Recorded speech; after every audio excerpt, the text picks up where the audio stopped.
ایک سوال پوچھا ہے موجودہ عہد میں خواتین سے متعلق ہے۔ سعودی عرب میں کہا جاتا تھا کہ حج پہ خواتین بغیر محرم کے نہیں جا سکتی، وہ پابندی بھی اٹھ رہی ہے، اور ڈرائیونگ کے حوالے سے بھی پوچھتے یہ ہیں کہ یہ جو تبدیلی آ رہی ہے، اگر وہ مذہب کا حکم تھا تو پھر یہ سعودی گورنمنٹ نے اس پہ کمپرومائز کیسے کر لیا، اور اس پورے مسئلے کو آپ کیسے دیکھتے ہیں؟ اس میں ایک بہت بڑی غلطی ہوئی، اور وہ یہ کہ کچھ چیزیں وہ ہیں جو ہماری شخصی زندگی کے بارے میں اللہ کی ہدایات ہیں۔ جیسے ابھی میں نے بیان کیا کہ اللہ تعالیٰ اپنی کتاب میں ہمیں ملنے جلنے کے آداب بتاتا ہے، اور یہ کہتا ہے کہ ان چیزوں کا لحاظ رکھو، ان میں کسی حکومت کو کوئی مداخلت کا حق نہیں۔ یعنی اللہ تعالیٰ نے شخصی معاملات میں جو احکام دیے ہیں وہ خدا اور بندے کا معاملہ ہے۔ جس طریقے سے میں روزے رکھتا ہوں، میں حج کرتا ہوں، میں عمرے کے لیے جاتا ہوں، تو یہ میرا اور میرے پروردگار کا معاملہ ہے۔ اس کا حکم بھی اس مالک نے براہ راست دیا ہے، اور میں مسلمان ہونے کی حیثیت سے اس کی پابندی بھی اللہ کا حکم سمجھ کے کرتا ہوں، یا ان عبادات کو بجا لاتا ہوں۔ کسی حکومت کا، کسی معاشرے کا کوئی حق نہیں کہ وہ ان چیزوں میں مداخلت کرے۔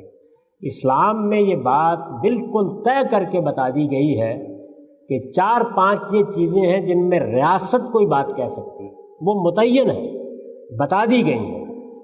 ہمارے ہاں یہ ہے کہ جب حکومتیں قائم ہوتی ہیں تو وہ انسان کے شخصی معاملات میں مداخلت سے باز نہیں آتی۔ یہی معاملہ سعودی حکومت نے کیا تھا، جو بالکل غلط تھا، اور خدا کا شکر ہے کہ اب عقل آ گئی اور اس کو ختم کر دیا گیا۔ یہ فیصلہ ایک جانے والی خاتون کو کرنا ہے۔ اللہ کے پیغمبر نے جو ہدایت کی تھی وہ اس زمانے کے سفروں کے لحاظ سے کی تھی۔ سفر اس زمانے میں قافلوں میں ہوتے تھے، 6-7 دن میں مدینے سے کہیں مکہ پہنچنا ممکن ہوتا تھا۔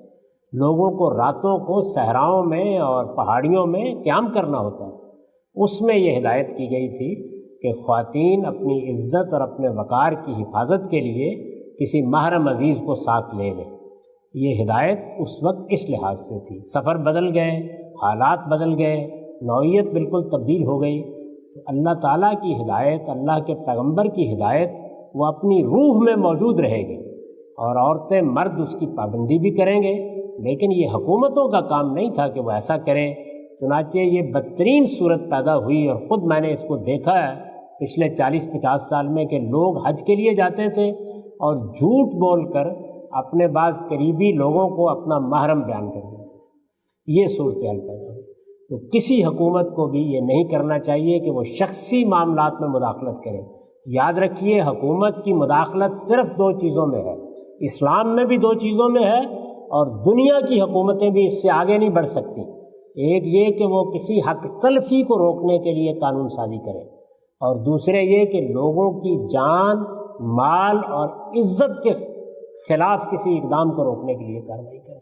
اس کے سوا کسی کو کوئی قانون بنانے کا حق نہیں ہے، نہ کسی پارلیمنٹ کو، نہ امریکہ کو، نہ برطانیہ کو، نہ پاکستان کو، نہ ایران کو، نہ سعودی عرب کو۔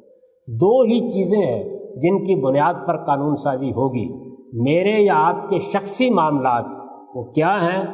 میں نکاح کیسے کرتا ہوں، میں طلاق کیسے دیتا ہوں، میں اپنی میراث کیسے تقسیم کرتا ہوں، مجھے حج کرنا ہے، مجھے عمرہ کرنا ہے، اس کے لیے مجھے کیا اقدام کرنے ہیں، میرے لیے میرے رب کی ہدایات کیا ہیں، مجھے نماز پڑھتے وقت کن چیزوں کا خیال رکھنا ہے، یہ میرے اور میرے پروردگار کے معاملات ہیں۔ ان میں کسی حکومت کو کوئی مداخلت کا حق نہیں ہے۔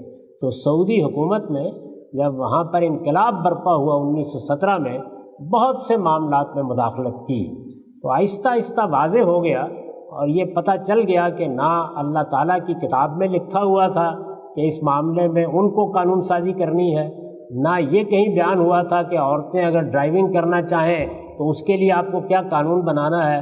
یہ در حقیقت حکومت کے اختیارات کی حد سے تجاوز تھا، اور جس طرح سے تجاوزات قائم ہو جائیں تو پھر کوئی وقت آ جاتا ہے کہ ان کو ڈھا دیا جاتا ہے، تو خدا کا شکر ہے کہ یہ ڈھہرے ہیں۔